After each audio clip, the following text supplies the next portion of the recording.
Good news updates చూద్దాం. ఆంధ్రప్రదేశ్లో పెట్టుబడుల కోసం కూటమి ప్రభుత్వం తీవ్రంగా ప్రయత్నాలు చేస్తోంది. అంతర్జాతీయ స్థాయికి చెందిన కంపెనీలను కూడా రాష్ట్రానికి తీసుకొచ్చేందుకు ప్రయత్నిస్తోంది.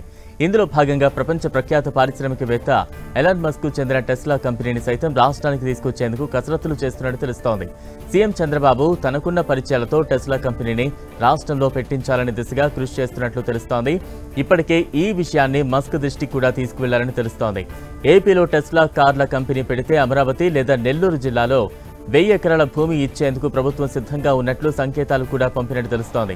ఇదే ప్రాంతంలో గూగుల్ కంపెనీ 143 ఎకరాల భూమి ఇస్తున్నట్టు తెలుస్తోంది.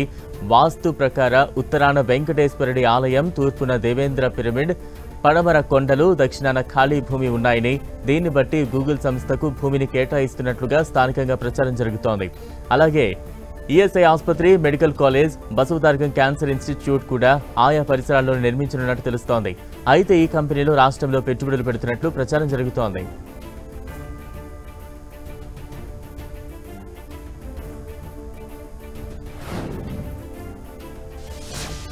యూజర్లకు గూగుల్ కీలకమైన హెచ్చరిక చేసింది. పాస్వర్డ్స్ కు బదులుగా పాస్ కీలు వాడాలని సూచించింది. ఆన్లైన్ భద్రత విషయంలో సాంప్రదాయ పద్ధతులను వీడి ఆధునిక సాంకేతికతల వైపు అడుగులు వేయాల్సిన సమయం ఆసన్నమైందని గూగుల్ స్పష్టం చేసింది.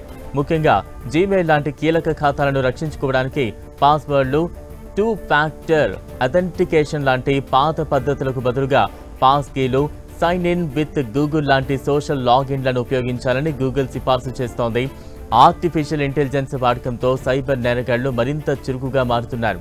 దీని కారణంగా 61% ఈమెయిల్ వినియోగదారులు ఏదో ఒక రూపంలో సైబర్ దాడుల బారిన పడుతున్నారని గూగుల్ ఆందోళన వ్యక్తం చేస్తోంది. పాస్వర్డ్లను గుర్తుంచుకోవడం, సురక్షితంగా నిర్వహించడం చాలా సవాలుతో కూడుకున్న పనిని తెలిపింది. ఇవి ఫిషింగ్ దాడులకు సులభంగా గురవుతున్నాయని, డేటా ఉల్లంఘనల ద్వారా బయటపడే ప్రమాదం ఉందని హెచ్చరించింది. అందుకే యూజర్ల ఖాతాను స్వయంచాలకంగా సురక్షితంగా ఉంచే, మోసాల నుంచి రక్షించే అత్యాధునిక సాధనాలను అవలంబించడం అత్యవసరమని తెలిపింది. పాస్ కీలు అనేవి స్మార్ట్ ఫోన్ వంటి విశ్వసనీయ పరికరాల ద్వారా బయోమెట్రిక్ గుర్తింపు లేదా పిన్ ప్యాటర్న్ లాక్లను ఉపయోగించి పాస్వర్డ్ల అవసరం లేకుండా లాగిన్ చేసే ఆధునిక విధానం. ఇవి ఫిషింగ్ దాడులను అత్యంత ప్రభావవంతంగా నిరోధిస్తాయని గూగుల్ హామీ ఇస్తోంది.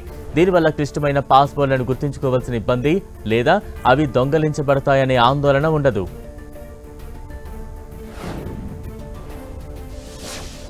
కేరళలోని ప్రఖ్యాత అనంత పద్మనాభ స్వామి ఆలయ పరిసరాలు నారాయణ మంత్రంతో మార్మోగాయి. సుమారు 270 ఏళ్ల తర్వాత తొలిసారిగా జరిగిన మహాకుంభాభిషేకంలో వందలాది మంది భక్తులు పాల్గొన్నారు. సుదీర్ఘంగా జరిగిన ఆలయ పునరుద్ధరణ పనులు పూర్తయిన నేపథ్యంలో గర్భగుడి శిఖరంపై 3 కలశాలను ప్రతిష్ఠించారు.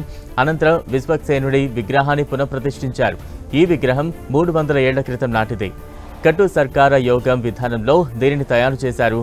ప్రధాన ఆలయ ఆవరణలోని తిరువంబడి శ్రీకృష్ణ ఆలయం వద్ద అష్టబంధ కలశాన్ని ప్రతిష్ఠించారు. అంతకుముందు ట్రావెన్కోర్ సంస్థానానికి చెందిన మూలం తిరునాల్ రామవర్మ కుటుంబ సభ్యులు ప్రధాన ఆలయంలో ప్రత్యేక పూజలు నిర్వహించారు. అనంతరం కలశ ప్రతిష్టాపనకు మంగళ వాయిద్యాల నడుమ ఊరేగింపుగా వెళ్లారు. కేరళ గవర్నర్ విశ్వనాథ్ రాజేంద్ర అలేకర్ హాజరై ఈ అపురూప ఘట్టాన్ని చివరిదాకా వీక్షించారు. ఆధ్యాత్మిక శక్తిని బలోపేతం చేయడం, ఆలయ పరిసరాలను మరింత పవిత్రం చేయడమే ఈ మహాకుంభాభిషేక లక్ష్యమని ఆలయ అధికారులు తెలిపారు.